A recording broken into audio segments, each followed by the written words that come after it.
You will hear a number of different recordings, and you have to answer questions on what you hear. There'll be time for you to read the instructions and questions, and you have a chance to check your work. All the recordings will be played once only. The test is in 4 sections. At the end of the test, you will be given 10 minutes to transfer your answers to your answer sheet. Now turn to Section 1. Section 1. You will hear a conversation between a customer and a tour guide. First, you have some time to look at questions 1 to 10.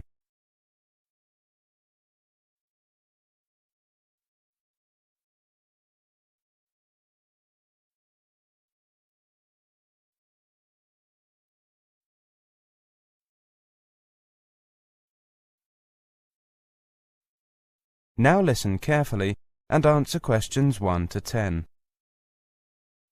Good morning. I've heard that you offer walking tours of the city. Yes, we do.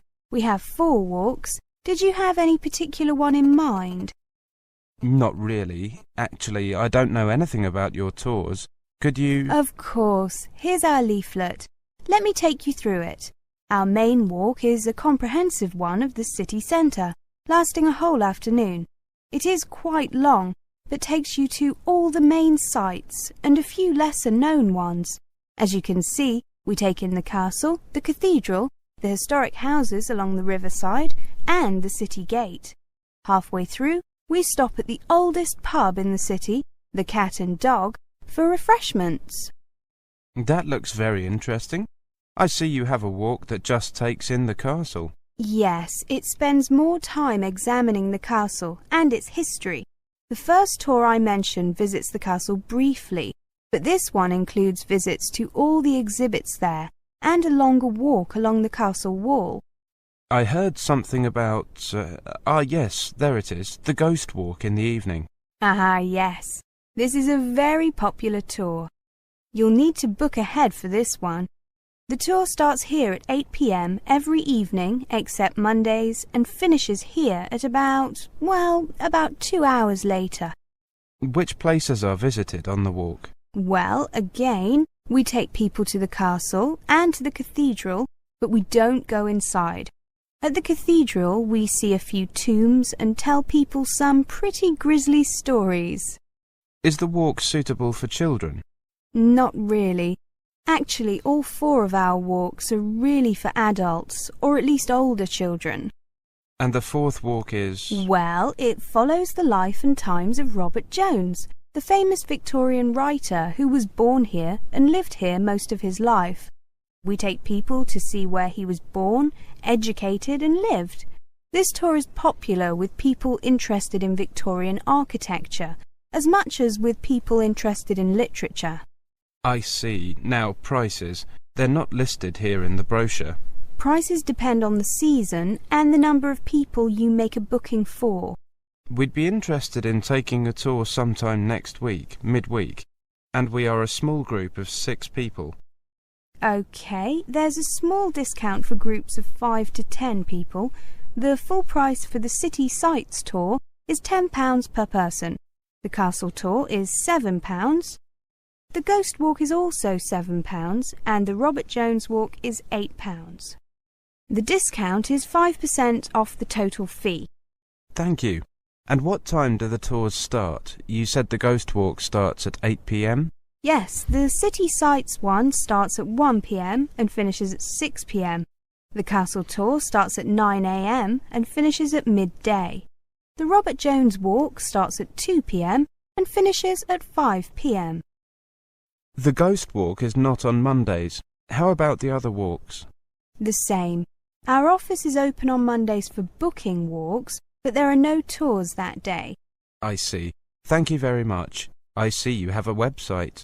Yes, www.walknewtown.com. Walk New Town is written as one word. It has up-to-date information, and you can also see the exact routes we take and the timings. Sorry? The timings. How long we spend at each location. Oh, I see. Thank you. That is the end of section 1. You now have half a minute to check your answers.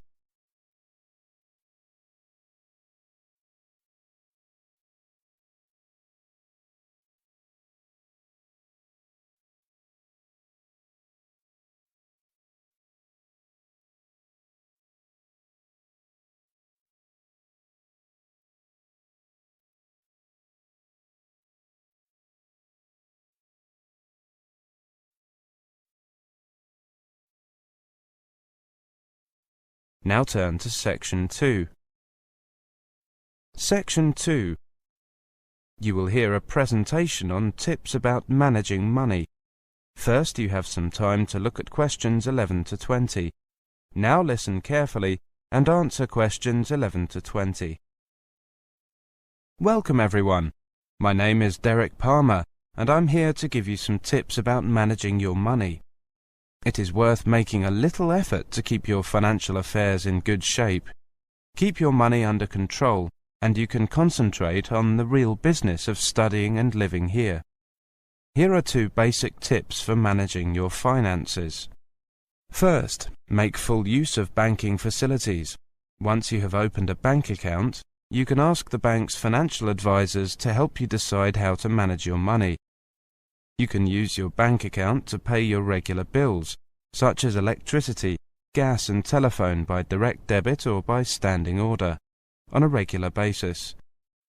The financial advisors can help you to organize a budget account to pay regular bills, or help you to deal with any periods when you might need an overdraft facility.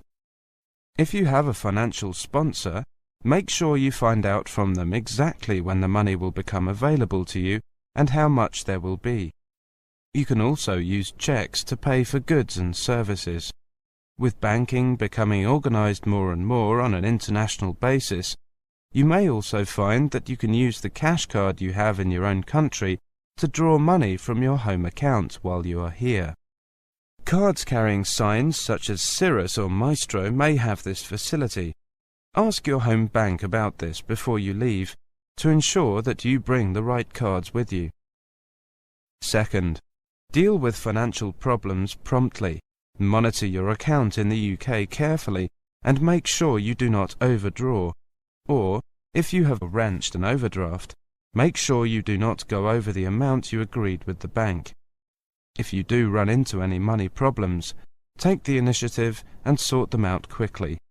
Do not risk going into debt or falling behind with your rent. Problems may arise. For example, if there is a sudden change in the political situation in your country, if there are unexpected delays in transferring your money, or if your personal circumstances change. For example, your accommodation arrangements, your marital status. In these situations, do not be tempted to borrow money. Instead, get advice from a reliable source. Start by meeting with the student counselor at your college or university. He or she can tell you what to do about paying your tuition fees, and whether there are any college funds or charitable trusts that might be able to help you. If you are building up debts on credit cards or rent arrears, debt counseling may be available at your institution. If the problems are caused by political situations or changes in foreign exchange, ask your embassy for advice. Let's turn to insurance. During your stay, there are 3 types of insurance that you might need. The first is personal property insurance, to cover your possessions against damage or theft. If possible, try to arrange this in your own country before you come to the UK. The second is medical insurance, to cover your medical bills. You may prefer to arrange this in advance. The third is motor insurance. You must have this if you want to drive a car or ride a motorcycle here. For each type, there are many different insurance policies available, so look around until you find one that meets your needs, including your budget. You will find a range of insurance companies listed in your local telephone directory, and your bank or building society may also be able to offer you an insurance policy. Many insurance companies have special policies for students. Ask the welfare advisor at your college or university for advice. Make sure that you understand all the conditions before you agree to a policy.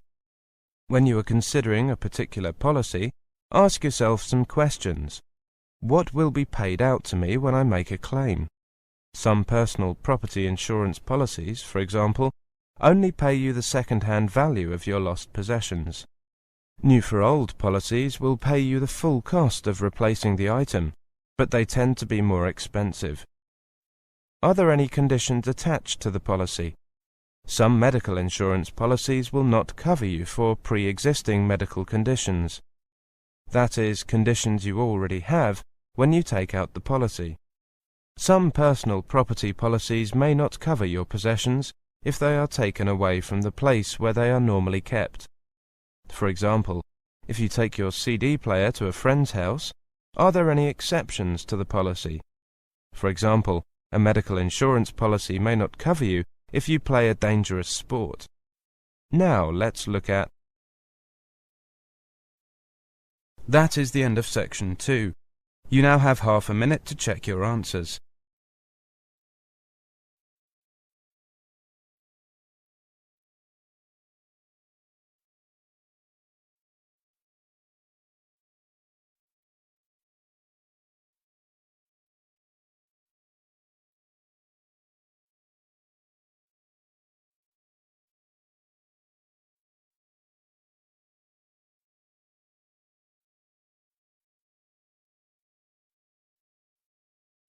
Now turn to section 3. Section 3. You will hear a conversation between the professor, Sandra and Mike. First, you have some time to look at questions 21 to 30.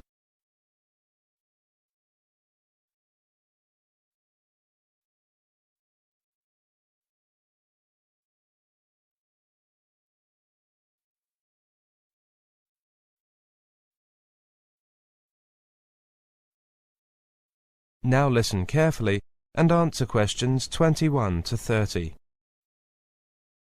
Good morning. Now, this term we've looked at various aspects of recruitment, and you can now see how much more there is to it than just putting applicants through a short interview or reading CVs. Now, today's tutorial is just to recap some of the main points regarding recruitment. I'd like you to imagine that you are managers, and we will discuss how different applicants would fit into the team or group they have to work with. We'll look at some examples later. You can select someone, even a friend, who has all the right qualifications. Then you can also check that they have a lot of experience, that they've done the sort of tasks that you want them to do in your company. But you need to know if they have the right character, don't you? Precisely, Sandra. If they start work and you realize that they just don't get along with everybody else, you've got a problem? Exactly, Mike, exactly. They might have contrasting views on how to do something. They might not be able to get on with other members of your team. Even adding one person to a team can change the whole group dynamic, can't it? Absolutely. This could be particularly true with someone who is particularly outgoing or outspoken. Could company training reduce the possibility of this happening? Possibly, but company training tends to show new people how you do something at a particular company, rather than changing a person's character to suit your company. There's also the question of ability. Particularly in a team situation, people have to believe in each other's ability to do the tasks the boss has given. They have to trust that everyone will do their part of the job. Right, but trying to find out what someone's personality is in a job interview is it possible?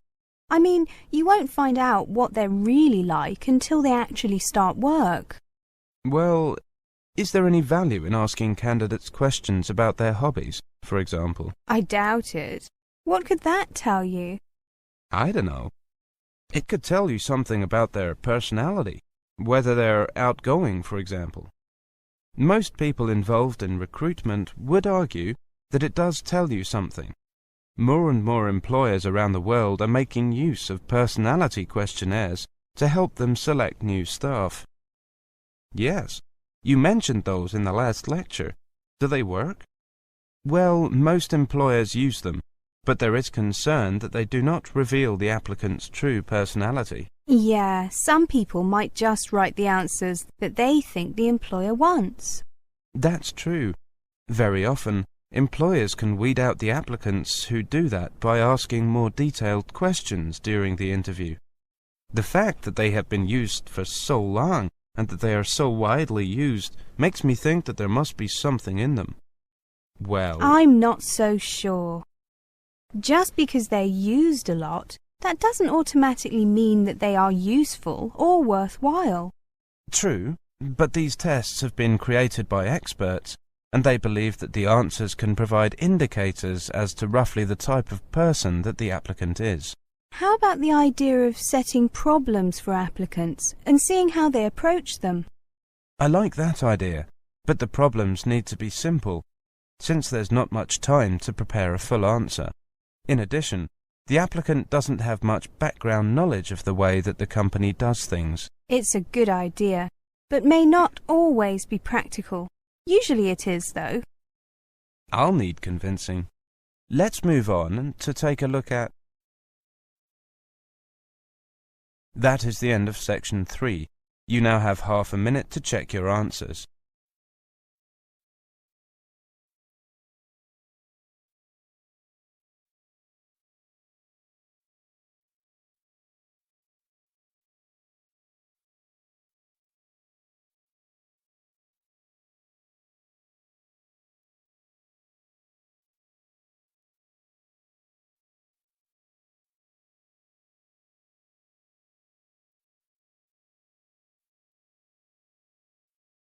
Now turn to section 4.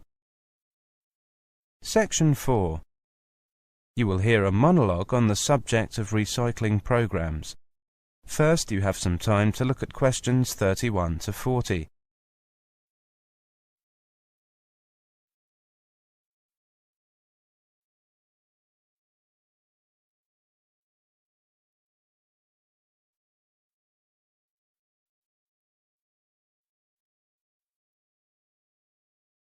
Now listen carefully and answer questions 31 to 40. Today we're going to look at recycling programs. The confusion over what we can and cannot recycle continues to confound consumers. Let's look at plastics first, as they are especially troublesome, since different types of plastic require different processing to be reformulated and reused as raw material. Some municipalities accept all types of plastic for recycling, while others only accept jugs, containers and bottles, with certain numbers stamped on their bottoms. The symbol code we're familiar with, a single digit ranging from 1 to 7 and surrounded by a triangle of arrows, was designed by the Society of the Plastics Industry, or SPI, in 1988, to allow consumers and recyclers to differentiate types of plastics while providing a uniform coding system for manufacturers. The numbers, which many countries now require to be moulded or imprinted on all or at least most containers that can accept the half-inch minimum size symbol, identify the type of plastic. The symbols also help recyclers do their jobs more effectively. The easiest and most common plastics to recycle are made of polyethylene terephthalate, or PETE, and are assigned the number 1. Examples include soda and water bottles, medicine containers, and many other common consumer product containers. Once it has been processed by a recycling facility, PETE can become fiberfill for winter coats, sleeping bags, and life jackets.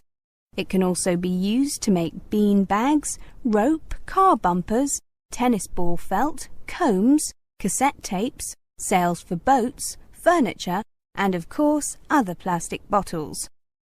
Number 2 is reserved for high-density polyethylene plastics. These include heavier containers that hold laundry detergents and bleachers as well as milk, shampoo, and motor oil. Plastic labelled with the number 2 is often recycled into toys. piping, plastic lumber and rope. Like plastic designated number 1, it is widely accepted at recycling centres. Plastics that are less commonly recycled include polyvinyl chloride, commonly used in plastic pipes, shower curtains, medical tubing, vinyl dashboards, and even some baby bottle nipples. These get the number 3. Like number 4, which include wrapping films, grocery and sandwich bags, and other containers made of low-density polyethylene, and 5, which are polypropylene containers used in Tupperware, among other products. Few municipal recycling centres will accept it due to its very low rate of recyclability. Another useful plastic to recycle is number 6, which is used in polystyrene or styrofoam items such as coffee cups, disposable cutlery, meat trays, packing peanuts, and insulation. It is widely accepted because it can be reprocessed into many items, including cassette tapes and rigid foam installation. Last, but far from the least, the hardest plastics to recycle are items crafted from various combinations of the aforementioned plastics, or from unique plastic formulations not commonly used, usually imprinted with a number 7 or nothing at all. These plastics are the most difficult to recycle and, as such, are seldom collected or recycled. More ambitious consumers should feel free to return such items to the product manufacturers to avoid contributing to the local waste stream, and instead put the burden on the makers to recycle or dispose of the items properly. That is the end of